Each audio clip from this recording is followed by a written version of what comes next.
Everyone, कैसे हैं आप सब। उम्मीद करती हूँ कि सब खुशहाल होंगे।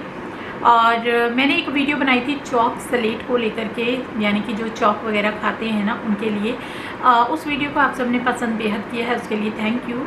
और उसी पर मुझे काफ़ी कमेंट्स आए थे, तो मैंने एक नेक्स्ट वीडियो भी बनाई थी जिस पर भी मैंने चॉक स्लेटी को लेकर के चर्चा करी थी, बातें करी थी, आपसे कुछ चीज़ें डिस्कस करी थी। तो उस वीडियो को भी आपने पसंद किया है, उसके लिए थैंक यू। और अभी रिसेंटली ही कल ही मैं एक कमेंट आया है कि मैं तो ना बहुत सारी चॉक स्लेटी खाती हूँ और भर भर के खाती हूँ। तो मैं उनसे यही कहना चाहूँगी, और उनसे क्या, उनके जरिए मैं सबसे यही कहना चाहूँगी फिर से एक बार कि चॉक स्लेटी आपकी हेल्थ के लिए अच्छी नहीं है। आप उसे इग्नोर करिए, उसे मत खाइए। अगर आपको ऐसी कोई कैल्शियम की कमी है, आपको खाने का मन होता है, तो आप अपने डॉक्टर से सलाह करें। इसके लिए बहुत सारी मेडिसिन्स हैं, बहुत सारे कोर्सेज हैं, आप उन्हें चेक कर सकते हैं, देख सकते हैं। आपको डॉक्टर सलाह करेंगे कि आपको क्या करना चाहिए। कई लोग कच्चे चावल खाते हैं, कई लोग चॉक स्लेट पेंसिल खाते हैं, कई लोग तो मिट्टी के दीपक तक को खा जाते हैं। भगवान ने बहुत सारी चीज़ें खाने को बनाई हुई हैं, तो इस तरीके से अपनी सेहत को खराब मत कीजिए। अपने आप को सुरक्षित रखिए, स्वस्थ रखिए। अपने परिवार वालों पर आगे आने वाले टाइम में बोझ मत बनिए। आप अपने बच्चों की केयर कीजिए। अगर आप स्वस्थ हैं तो आपका परिवार स्वस्थ है। तो इस चीज़ को समझते हुए इन गलत हैबिट्स को, यानी कि ये जो चॉक मिट्टी स्लेट खाने की जो हैबिट्स आप लोगों ने बना रखी है, तो इसे प्लीज़ प्लीज़ बंद कीजिए। ये आपकी सेहत के लिए बिल्कुल भी अच्छी नहीं है। अभी हाल फिलहाल में आपको टेस्टी लगती होंगी खाने में, आपको लगता होगा कि कोई शरीर में फ़र्क नहीं पड़ रहा है, कोई वजह नहीं है कि हम इसे छोड़ें, तो हम चलिए जी खाते ही रहते हैं। तो आपको पता है आने वाले टाइम में आपको इसका बहुत सारा भुगतान करना पड़ सकता है अपनी सेहत के जरिए। आपकी सेहत अच्छी है तो आपके लिए सारी दुनिया अच्छी है। आप पैसे भी खर्च कर सकते हो, आप लाइफ को एंजॉय भी कर सकते हो। लेकिन जब आपकी सेहत नहीं है तो आप कुछ भी एंजॉय नहीं कर पाओगे। ये चीज़ें वही कह सकता है जिन्होंने ये चीज़ें महसूस करी हो। तो देखिए, अभी तो आपको 1-2 साल कोई फ़र्क नहीं महसूस होगा। आप सोच रहे हो चॉक स्लेट पेंसिल खा रहे हैं, जी हमारी हैबिट है, हम तो खा रहे हैं, कोई फ़र्क तो पड़ नहीं रहा है क्योंकि ईटेबल है, ये है, वो है, पता नहीं क्या क्या सोच करके बैठ जाते हैं लोग। ऐसे तो बहुत सारी चीज़ें हैं जो कि ईटेबल होती हैं, तो कुछ भी खा लो। आप अपना IQ तो लगाओ, अपने IQ से काम किया करो, सोचा करो कि क्या चीज़ है जो आपकी सेफ्टी के लिए बढ़िया है, क्या नहीं है। नॉर्मल सी बात है, मिट्टी है, मिट्टी जो है वो आप उसे खाएंगे तो वो आपके शरीर में जमती जाएगी, फूड पाइप में जमती जाएगी। जमते जमते उसकी थोड़ा तो पानी के जरिए निकल जाती है, पर सारी नहीं निकलती है। तो कुछ लेयर होती है जो उसकी अटकती रहेगी, अटकती रहेगी, अटकती रहेगी। धीरे धीरे वही आपके खून को पानी बनाना शुरू कर देगी। धीरे धीरे आप अपनी शक्लें देखिए, जो लोग चॉक स्लेट मिट्टी खाते हैं ना, अपनी शक्लें देखिए, धीरे धीरे आपके शरीर का पानी बनता जा रहा होगा, खून बिल्कुल ख़त्म होता जा रहा होगा। आपको अगर ऐसा मन होता है चॉक स्लेटी मिट्टी खाने का, इस तरीके की चीज़ें, तो मैंने आपको बताया कि आप अपने डॉक्टर से सलाह करें। कैल्शियम की बहुत सारी दवाइयाँ आती हैं, तो आप उन्हें लेकर के इससे छुटकारा पा सकते हैं। प्रेगनेंसी के टाइम पर भी हमें चॉक स्लेट मिट्टी खाने का बहुत मन होता है, या फिर कच्चे चावल, इस तरीके की। लेकिन अपने आप को कंट्रोल करो, यही तो लाइफ है। जब तक आप अपने इमोशंस को कंट्रोल नहीं करोगे, राहें दो होती हैं, एक गलत और एक सही। आपको सही राह ही चुननी होती है। तो अगर आप गलत राह कोई भी चुन लोगे, तो आपको तो पता ही है कि गलत राह चुनते के साथ ही आपकी सारी लाइफ स्पॉइल हो जाएगी, चाहे आप कितना भी अच्छा कर लें। भगवान आपको इशारा करता है, और 2 रास्ते हमेशा होते हैं, हर लाइफ में होते हैं, एक अच्छा और एक बुरा। आपको डिसीजन करना है कि आपको अच्छा खाना है या बुरा खाना है। जो भगवान ने खाने के लिए बनाया हुआ है, जैसे कि वेजिटेबल्स, फूड, बहुत सारी रेसिपीज़ बनाइए। आप इस तरीके की रेसिपीज़ बनाइए जो कि इंटरेस्टिंग हो, आप उन्हें खाइए। क्यों चॉक स्लेट मिट्टी खा करके अपने आप को बर्बाद कर रहे हो, पता नहीं बॉक्सेस के बॉक्सेस ऑर्डर करते हैं और खा जाते हैं। आप ये चीज़ें मत कीजिए, मत खाइए। आपकी हेल्थ के लिए ही है, आपकी सेफ्टी के लिए ही है, मैं ये चीज़ें बता रही हूँ।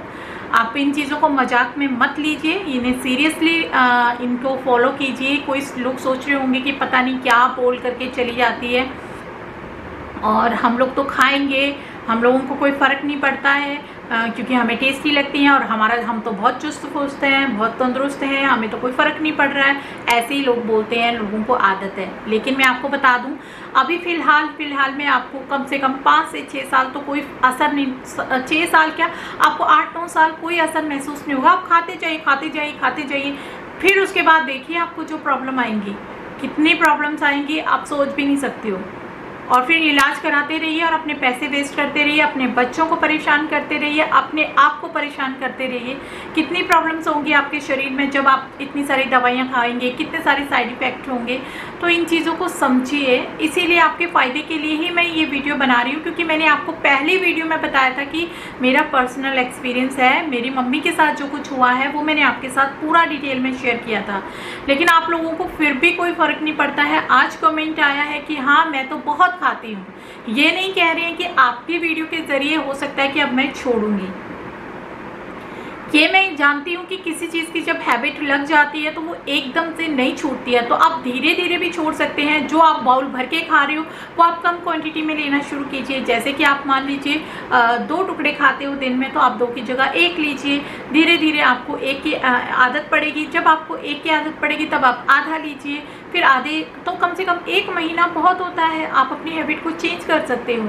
अब मैं भी तो अपना वेट लॉस करने की सोच रही हूँ। वेट लॉस करने के लिए मैं क्या कुछ नहीं कर रही हूँ।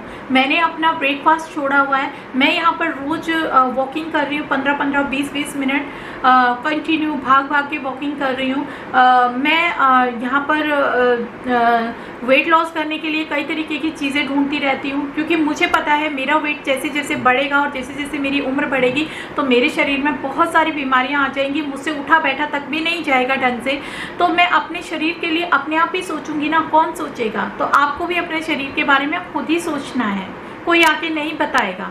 और मैं वीडियो के जरिए इसलिए बताना चाहती हूँ क्योंकि जब मैंने देखा था ना, मैंने आपको बताया था रिकमेंडेशन लिस्ट में मेरी बहुत सारी ऐसी वीडियो जब मैंने स्क्रॉल की तो बहुत सारे लोग ऐसे खा रहे थे, तो मुझे बहुत घबराहट हुई। मैंने कहा ये तो गलत हो रहा है। तो मुझे वीडियो के माध्यम से, क्योंकि मैं घर घर जाकर किसी को नहीं बोल सकती हूँ, तो मैं वीडियो के माध्यम से उन सबको यही कहना चाह रही थी कि प्लीज़ मत खाओ। ये सब चीज़ों से क्या क्या नुकसान होता है। मैंने भी अपनी माँ को खोया है, इतनी सारी बीमारियाँ हो गई थी, उनके खून का पानी बन गया था। उनको भी यही हैबिट थी, कच्चे चावल खाना और ये चौक सलेटी मिट्टी, बस ये चीज़ें खाने की बहुत हैबिट थी। जितना मर्जी उनको मना करो, उन्हें नहीं पता चलता था, नहीं फ़र्क पड़ता था। अगर आज उनके साथ कुछ हुआ है तो दुख किसको है? हमको दुख है। और उनको भी अपना शारीरिक बहुत सारी प्रॉब्लम्स झेलनी पड़ी। किस तरीके से उनकी एंडोस्कोपी होती थी, किस तरीके से उनके फूड पाइप में से वो पत्थर को, स्टोन को निकाला गया था, कितनी प्रॉब्लम हुई थी। तो उन चीज़ों को मैं महसूस करती हूँ, जानती हूँ। तो इस वजह से मैं आप सबके साथ डिस्कस करती हूँ। तो मत खाइए। मेरा फाइनल डिसीजन यही है कि अब मेरी कमेंट बॉक्स में इस तरीके का कोई कमेंट नहीं आना चाहिए, बल्कि इस तरीके के कमेंट आने चाहिए कि हाँ आपकी वीडियो के माध्यम से हमने पहले हम खाते थे लेकिन आपकी वीडियो के माध्यम से हमने खाना छोड़ दिया है। तो बस आप सबसे मुझे यही कहना था। उम्मीद करती हूँ कि आज के बाद मुझे कोई भी इस तरीके का कमेंट नहीं आएगा कि मैं तो भर भर के खाती हूँ, मैं तो भर भर के, बल्कि इस तरीके के कमेंट आएंगे कि आपकी वीडियो के जरिए हमने वीडियो को देखा तो उसके जरिए हम अब चौक मिट्टी को छोड़ने का फैसला कर लिया है। या फिर इस तरीके के कमेंट आए कि हाँ हमने चौक मिट्टी खाना अब बंद कर दिया है। तो इस तरीके के कमेंट मैं चाहती हूँ। तो उम्मीद करती हूँ कि ये वीडियो आपके लिए यूज़फुल रहने वाली है। यूज़फुल लगे तो वीडियो को लाइक एंड शेयर कर दीजिएगा। मिलते हैं नेक्स्ट वीडियो में, तब तक के लिए अपना ख्याल रखिएगा। Bye bye.